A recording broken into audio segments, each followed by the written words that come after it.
اعوذ باللہ من الشیطان الرجیم بسم اللہ الرحمن الرحیم قال یا آدم انبئہم باسمائہم، اللہ نے فرمایا کہ آدم ان کو بتاؤ ان کے نام. فلما انباہم باسمائہم، تو جب انہوں نے بتا دیے ان کو فرشتوں کو ان کے نام، قال الم اقل لکم انی اعلم غیب السماوات والارض، تو اللہ نے فرمایا کہ میں نے کہا نہیں تھا کہ میں جانتا ہوں آسمانوں اور زمین کی تمام غائب چیزوں کو جو تمہاری نگاہوں سے بھی اوجھل ہے، غیب. میں ہر شے کا جاننے والا ہوں. عالم ما تبدون وما کنتم تکتمون، اور میں جانتا ہوں جو کوئی تم ظاہر کر رہے تھے، جو کوئی تم چھپا رہے تھے. چھپانے میں محسوس ہوتا ہے کہ ان کی خواہش یہ تھی کہ خلافت ہمیں ملے. ہم خدام ادب ہیں، ہر وقت تسبیح و تحمید اور تقدیس میں مصروف ہیں، جو حکم ملتا ہے بجا لاتے ہیں. تو یہ خلافت کسی اور مخلوق کو کیوں ملے؟ یہاں صرف یہ اور بتا دوں کہ یہ چونکہ اب ایک تیسری مخلوق کا ذکر بھی بعد میں آئے گا. 3 صاحب تشخص مخلوقات ہیں اللہ کی، صاحب تشخص، صاحب شعور، جن میں میں کا شعور ہے. انا، میں.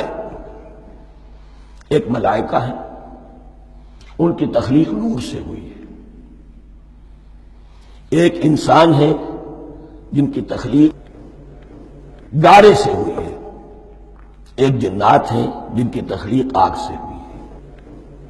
باقی حیوانات ہیں، ان میں شعور تو ہے، خود شعوری نہیں ہے. Self consciousness, this is world of difference between consciousness and self consciousness. انسان جب دیکھتا ہے تو اس کو یہ بھی معلوم ہے میں دیکھ رہا ہوں.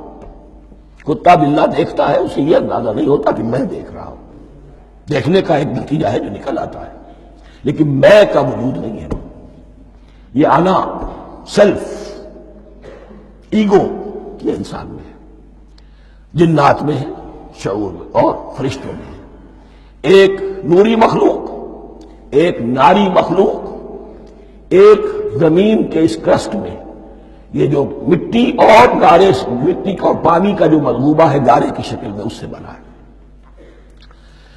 قال یا آدم انبئہم باسمائہم فلما انباہم باسمائہم قال الم اقل لکم انی اعلم غیب السماوات والارض واعلم ما تبدون وما کنتم تکتمون وَإِذْ قُلْنَا لِلْمَلَائِكَةِ اسْجُدُوا لِآدَمَ فَسَجَدُوا إِلَّا إِبْلِيسَ. اور یاد کرو جب کہ ہم نے کہا فرشتوں سے سجدہ کرو سب کے سب آدم کو، جھک جاؤ آدم کے سامنے. فسجدوا، ان سب نے سجدہ کیا، الا ابلیس، سوائے ابلیس کے. پہلی بات تو یہ سمجھیے کہ تمام ملائکہ کے سجدے کی ضرورت کیا تھی. کیا یہ صرف تعظیماً تھا؟ اور تعظیماً اگر تھا تو کیا آدم خاکی کی تعظیم تھی یا کسی اور شے کی تعظیم تھی؟ مکی صورتوں میں یہ بات 2 جگہ واضح کی گئی ہے. فَإِذَا سَوَّيْتُهُ وَنَفَخْتُ فِيهِ مِن رُوحِي فَقَعُوا لَهُ سَاجِدِينَ. جب میں اس آدم کی تخلیق مکمل کر لوں اور اس میں اپنی روح میں سے پھونک دوں، تب گر پڑنا اس کے سامنے سجدے میں. تعظیم اگر ہے تو آدم خاکی کی نہیں ہے، اس کے اندر جو ڈیوائن ایلیمنٹ ہے، جو ڈیوائن سپارک ہے، جو روح ربانی ہے، میری روح، اس کی ہے. اور نمبر 2، اس کی حکمت کیا ہے، علت کیا ہے، غرض و غایت کیا ہے؟ جیسا کہ میں نے عرض کیا، اس کائنات کی اس حکومت کے کارندے تو وہ ہیں. خلیفہ بنایا جا رہا انسان کو، جب تک یہ ساری سول سروس اس کے تابع نہ ہو، خلافت کیسے کرے گا؟ دیکھیے میں جانا چاہتا ہوں، چوری کرنے کے لیے جانا چاہتا ہوں، راستے میں کتنے فیکٹرز ہوں گے، کتنے فزیکل فینومینا ہوں گے. میں چلنا چاہتا ہوں، میں زمین کو دھکیلتا ہوں، زمین مجھے دھکیلتی ہے. زمین مجھے نہ دھکیلے تو میں کیسے چلوں گا؟ یہ پوری کائنات جو ہے، یہ جب ہم کو ارادہ کرتے ہیں اور کوئی فیل کرتے ہیں تو اس فیل کے پورے ہونے میں، اس کے ظہور میں نہ معلوم کون کون سے ایلیمنٹس ہیں، کون کون سی فورسز آف دی نیچر ہے جو ہمارے ساتھ موافقت کرتی ہے تو ہم وہ کام کر سکتے ہیں. اور ان سب پر فرشتے مامور ہیں، ہر ایک کی اپنی ڈومین ہے. اگر وہ تابع نہ ہوں تو خلافت کی کوئی معنی نہیں.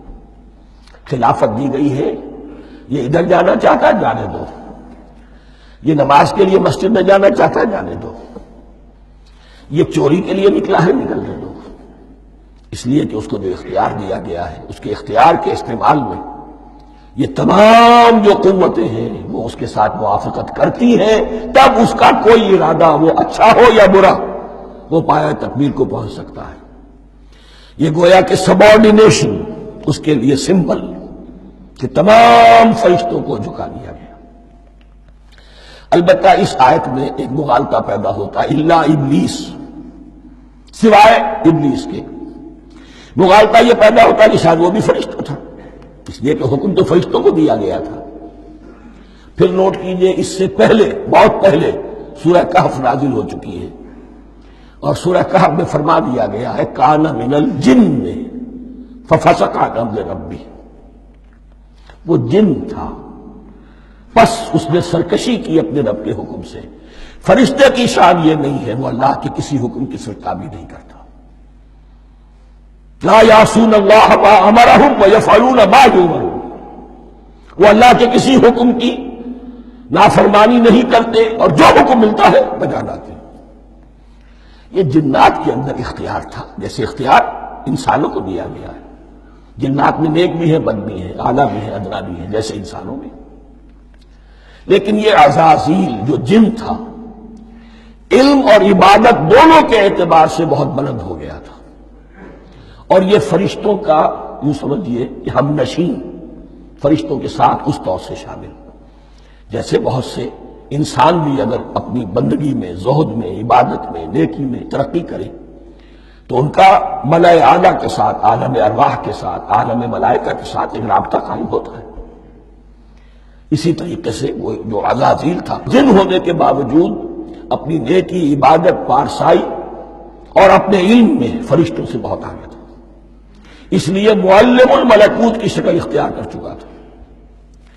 اس کو اپنی زون تھا، یہ بات جیسا کہ میں نے عرض کیا 7 مرتبہ قرآن میں یہ بات آئی ہے، قصہ ابلیس و آدم، کہ فرشتوں کو حکم ہوا کہ سجدہ کرو، سب جھک گئے، ابلیس نے سجدے سے انکار کر دیا 7 مرتبہ۔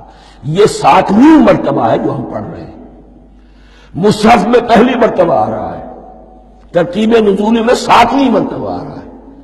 یہ آدم و ابلیس کا قصہ اس سے آگے سورہ اعراف میں آئے گا، پھر سورہ ہجر میں آئے گا، سورہ بنی اسرائیل میں آئے گا، سورہ کہف میں آئے گا، سورہ طٰہٰ میں آئے گا، سورہ صاد میں آئے گا، 6 مرتبہ مکی قرآن میں، 1 مرتبہ یہاں۔ تو یہاں اشارہ نہیں کیا، اس لیے مغالطہ ہو سکتا ہے، لیکن یہ کہ سورہ کہف میں آپ کو بتا چکا ہوں کان من الجن ففسق عن امر ربی، اس نے اپنے رب کے حکم سے سرتابی۔ ابلیس اس کا صفاتی نام ہے اب، اس لیے کہ اب لسیبلسو کے معنی ہوتے ہیں مایوس ہو جانا، یہ اللہ کی رحمت سے بالکل مایوس ہے، اور مایوس جو ہو جائے وہ شیطان ہو جاتا ہے۔ اب میرا تو چھٹکارا نہیں ہے، جتنوں کو برباد کر سکوں کروں، میری تو عاقبت خراب ہو چکی ہے، جتنوں کو اپنے ساتھ، ہم تو ڈوبے ہیں سلم، تم کو بھی لے ڈوبیں گے۔ اب وہ شیطان اس معنی میں کہ انسان کی عداوت اس کی گھٹی میں پڑ گئی، اس نے اللہ سے پھر اجازت ملی کہ مجھے مہلت دے دے یوم یبعثون، قیامت تک کے دن کے لیے، تو میں ثابت کر دوں گا کہ یہ آدم اس رتبے کا حقدار نہ تھا، مستحق نہ تھا جو اسے دیا گیا۔ انا خیر منہ، میں اس سے بہتر ہوں۔ خلقتنی من نار وخلقتہ من طین، تو نے مجھے آگ سے بنایا، اسے گارے سے بنایا۔ لیکن یہ تکبر ہے در حقیقت کہ جس نے اسے راندہ درگاہ حق کر دیا۔ وَإِذْ قُلْنَا لِلْمَلَائِكَةِ اسْجُدُوا لِآدَمَ فَسَجَدُوا إِلَّا إِبْلِيسَ أَبَىٰ وَاسْتَكْبَرَ، ابا اس نے انکار کیا، واستكبر اور تکبر کیا، استکبار کیا۔ وَكَانَ مِنَ الْكَافِرِينَ، کانا عربی زبان میں 2 طرح کا ہوتا ہے، تامہ، ناقصہ۔ ایک معنی یہ ہو سکتے ہیں کہ ہو گیا، اب اپنے اس استکبار اور انکار کی وجہ سے کان من الکافرین، وہ کافروں میں سے ہو گیا۔ ایک کانا تامہ ہوتا تھا ہی کافروں میں سے، یعنی اس کے اندر سرکشی چھپی ہوئی تھی، اب ظاہر ہو گئی۔ یہ معاملہ ہوتا ہے، کسی شخص کی بدنیتی اس کے اوپر پردے پڑے رہتے ہیں نیکی کے، زہد کے، کسی خاص وقت میں آ کر وہ ننگا ہو جاتا ہے، اور جو اس کے اندر تھا اصل اس کی حقیقت وہ سامنے آ جاتی ہے۔ اس کا امکان ہے، تو دونوں معنی اس کے ہو سکتے ہیں۔ صدق اللہ العظیم۔